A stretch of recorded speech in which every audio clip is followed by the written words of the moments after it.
A multi-billion-dollar fraud scheme in the spotlight today on Capitol Hill. Lawmakers held the first public hearing today, with one witness testifying that government officials retaliated against people who tried to report the fraud. NTD's Melina Weisskopf has the takeaways. House lawmakers on the Oversight Committee are exposing a multi-billion-dollar fraud scheme taking place in Minnesota. Around $9 billion meant to support Minnesota programs may have been stolen since 2018, a federal prosecutor reported last month. House Republicans on the committee this morning criticized Minnesota officials for not acting quickly enough to stop it.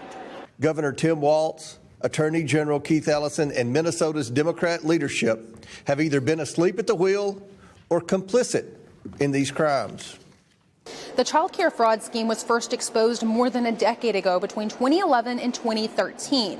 But one state lawmaker who appeared as a witness today said that those who tried to initially report the fraud faced government retaliation.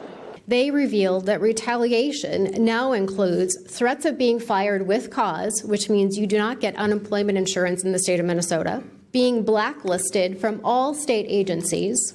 The Democrats' witness, a former DOJ official, pushed back on the idea that fraudsters haven't faced repercussions, highlighting the consequences that some have faced so far. The department has charged over a dozen people for stealing $14 million from a program meant for children with autism. The state's governor, Tim Walz, has repeatedly defended his handling of the fraud crisis. But since the crisis has been exposed on the national scale, Walz has since dropped his re-election campaign for a third term. Some Republicans aim to expose that some of the stolen money was used to fund Democrat politicians, even the state's attorney general. Did money flow to Mr. Ellison's campaign a couple weeks later from some of the folks who were in that meeting? Sure did. How much, do we know how much that was? I do not have that number. So it wasn't just overlooking the fraud. They were actively trying to make sure this program continued, and then they benefited from that politically with contributions to their campaign, all in this same year, all in 2021. Many people involved in stealing these federal dollars are of Somali descent. Republicans are urging the Trump administration to deport and denaturalize these alleged criminals, while Democrats are urging the public not to demonize an entire group of people based on the actions of a few.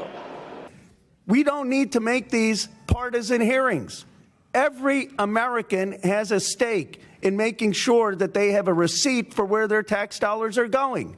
Minnesota isn't the only state under the microscope. The Trump administration has also opened an investigation into California and halted $10 billion in funding for social service programs in 5 Democratic states. I think it is very widespread. We're just scraping the surface right now. Today's hearing was the first of multiple fraud-related hearings. Chairman Comer has called on Governor Walz to testify in February.